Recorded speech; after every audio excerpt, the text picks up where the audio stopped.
बिस्मिल्लाहिर्रहमानिर्रहीम, अस्सलामुअलैकुम। You are watching the Salim Bukhari show. This is me Fiza Riyaz. नए साल के साथ पहला प्रोग्राम है हमारा, उसमें आप सबको भी खुश आमदीद कहते हैं। Happy new year to all of you.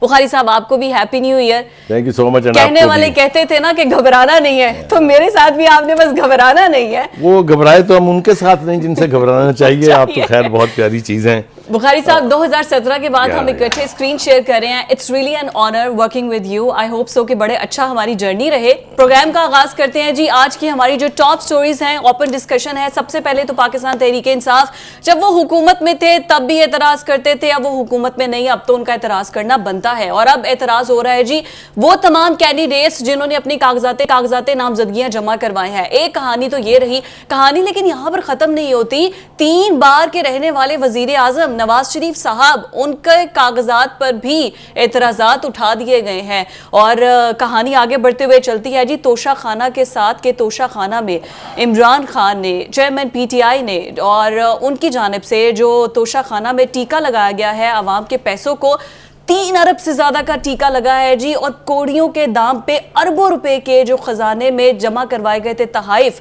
उनको खरीद लिया गया है कौड़ियों के दाम में। और रही तीसरी बात, वो है जी नवाज शरीफ के एतराजात पर हम पहले बात कर चुके हैं कि नवाज शरीफ के कागजात नामजदगी पर भी एतराजात उठे हैं। कराची की सियासत की अगर बात करें तो मोहब्बतें और कुर्बतें और वो जो सियासत में होता है ना, नई शादियां होती हैं। इस बार जो सियासत की नई शादी है वो होने जा रही है कराची के अंदर PMLN और MQM के दरमियान। लेकिन अभी भी 242 जो हल्का है किमाड़ी का, उस पर कुछ टेंशन बनी हुई है कि किसी तरीके से ना राम कर लिया जाए मुस्तफा कमाल साहब को और शहबाज शरीफ साहब वहां पर इलेक्शंस लड़ ले। लेकिन जुबैर उमर बड़े नाराज नजर आ रहे हैं, नाला नजर आ रहे हैं नून लीग वालों से। उनकी नाराजगियां भी वहीं पर मौजूद है। लेकिन बुखारी साहब, सबसे पहले PTI कागजात नामजद एतराजात, कहानी वही है, चेहरे बस बदले हैं। अब वो कहते हैं जी हमें तो जो पकड़ दकड़ किया जा रहा है, हमारे तो जो कागजात नामजदगी हैं उनको जमा ही नहीं किया जा रहा। और मजे की बात है कि सबसे ज्यादा कैंडिडेट्स भी PTI की तरफ से हैं। बहुत शुक्रिया आपका नए साल की मुबारक देने का। आपको भी नए साल की मुबारक मेरी तरफ से। 2017 में भी मैं इनसे डर गया था, इसलिए कि इनकी बर्क रफ्तारी जो है ना, वो उसको पकड़ना बड़ा मुश्किल था। आज भी उन्होंने मुबारक दे दी, मुझे जवाब भी नहीं देने दिया। थोड़ी सी तबीयत मेरी ख़राब है, इसलिए कि आपको पता है वायरल हुआ है ये फ्लू और सब कुछ। स्मॉग की सूरत हाल जो है वो बद से बदतर होती चली जा रही है। अगर आप देखें मोटरवे जो है वो अब चंद घंटों के लिए सिर्फ खुलती है और उसके बाद वहाँ अंधेरा छा जाता है। Anyway, having said that, coming down to your question, देखिए गुजारिश ये है कि कागजात नामजदगी के हवाले से इस वक्त तीसरा मरहला जो है इलेक्टोरल प्रोसेस का वो शुरू हो गया है। और ये 3 जनवरी से अपीलें जो हैं वो दायर भी की जाएंगी और 10 जनवरी तक उनको सारी अपीलों का फैसला करना है। लिहाजा हम कह सकते हैं कि तीसरा फेज़ भी 10 जनवरी को जो है वो मुकम्मल हो जाएगा। एक तो ये हो गया। दूसरी बात यह कि जो कागजात नामजदगी के मुस्तरद होने की जो दास्तान चल रही है इस वक्त, हर तरफ इसका चर्चा है। PTI ने एक गलती ये की कि उनके लोगों ने एक हल्के से कई दर्जन लोगों ने कागजात नामजदगी जमा करा दिए हैं। और ख़ासतौर से वकला की एक बड़ी तादाद ने बग़ैर किसी मैंडेट के, बग़ैर किसी से पूछे या किसी के कहे वो धड़ाधड़ कागजात जमा हो गए। तो एक तो ये फितरी अमल था कि वो सारे मंजूर नहीं हो सकते, क्योंकि बहुत सारी रिक्वायरमेंट्स होती हैं किसी कैंडिडेट के लिए इलेक्शन लड़ने के लिए। तो उस एतबार से अगर आप देखा जाए तो जो कुछ हो रहा है वो हमें समझ में आता है। हम ये नहीं कह रहे कि ये गलत हो रहा है या ठीक हो रहा है या अनजस्टिफाइड है, लेकिन बहरहाल ये होना, कहते हैं ना, ये तो होना ही था। हैविंग सेड दैट, दूसरी बड़ी वजह ये है कि जो 9 मई का वाक़या है, हम अपने प्रोग्राम में पहले भी कहते रहे हैं, आज फिर कह रहे हैं कि ये वो गठड़ी है जिसको उठा के कोई भी सियासी जमात ये तवक्को नहीं कर सकती कि उसको खुली फील्ड दी जाए कि लो जी अब खुल के खेलो, जो कर सकते हैं। ठीक है जी। 9 मई के हवाले से 2-3-4 बातें हम अपने नाज़रीन के साथ शेयर करना चाहते हैं। एक तो ये कि कुछ लोग तो वो हैं जिनके ऊपर मुकदमा दर्ज हैं और वो गिरफ्तार हैं जी। कुछ का मिलिट्री कोर्ट में ट्रायल हो रहा है, कुछ का आम अदालतों में हो रहा है, कुछ लोग मफरूर हैं। यानी अब आप मुझे ये बताइए कि हमाद अज़हर है, मुराद सईद है, वही बिल्कुल आपने ठीक कहा, बहुत सारे नाम हैं।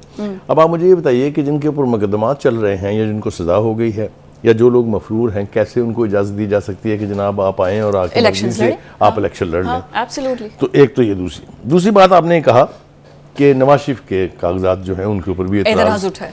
देखिए, एतराज़ उठाना मुखालिफ कैंडिडेट का राइट है, और उसको डिफेंड करना या उसको स्क्रूटनाइज करना ये इलेक्शन कमीशन की जिम्मेदारी है। डिफेंड करना मुतल्लिका शख्स के ऊपर जो है वो अगर हम रिकॉल करें तो नाअहली जो थी उनकी उम्र भर के लिए थी। उस वक्त की जो हम अक्सर मैं कहता हूँ कि साकबी कोर्ट्स थी, वो गुलजारी कोर्ट थी या खोसवी कोर्ट थी, उनमें से नाअहली ये कहीं लिखा हुआ नहीं है, ना कॉन्स्टिट्यूशन में, ना उसका कोई उससे पहले यानी प्रेसिडेंट मौजूद है कि आप किसी शख्स को उम्र भर लॉन्ग लाइफ, हाँ, ऐसा नहीं है। एक नॉर्मल अंडरस्टैंडिंग जो है पूरी दुनिया भर के कॉन्स्टिट्यूशन में वो ये है कि जो असेंबली की टर्म होती है वही नाअहली की होती है। yes. और अल्टीमेटली आपने देखा कि हुआ भी वही कि जो लॉ पास किया असेंबली ने, इलेक्शन एक्ट को जो अमेंड किया उन्होंने, उसमें यही कहा है कि जी इसकी मुद्दत जो है वो 5 साल है। सर सुबह 11:30 बजे है ना इसकी करेक्ट, आपने बिल्कुल सही सिमत में इशारा किया है, लेकिन हम थोड़ा सा इसकी बैकग्राउंड अगर बता दें अपने नाज़रीन को तो ज़रा बेहतर हो जाएगा।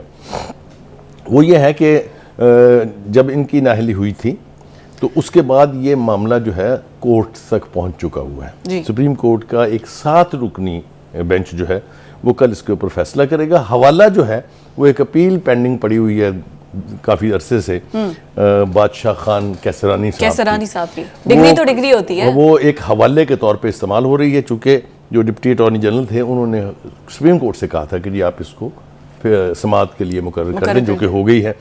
तवक्को ये है कि कल ये जल्दी से समाअत होगी और इसके ऊपर कोई ना कोई फैसला सामने आ जाएगा।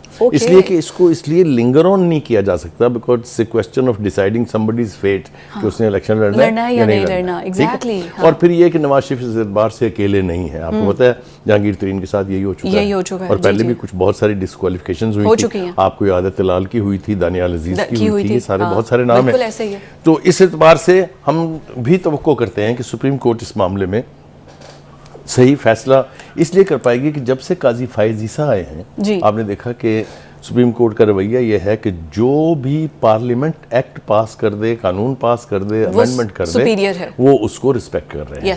और वो कहते हैं कि हम मानते हैं ये कि जो पार्लियामेंट है वो सुप्रीम है। ये एक बहुत यानी मैं समझता हूँ कि एक अच्छी बात आप कह सकते हैं। दूसरी बात ये है कि जो इंसाफ है वो जैसे कहते हैं ना कि इंसाफ होता हुआ दिखाई देना चाहिए। हाँ। उस एतबार से हमने देखा कि 2 बहुत ही अहम केसेस को सुप्रीम कोर्ट ने लाइव लोगों तक पहुंचाया, जिसका कोई प्रेसिडेंट मौजूद नहीं था और बहुत सेंसिटिव केसेस थे।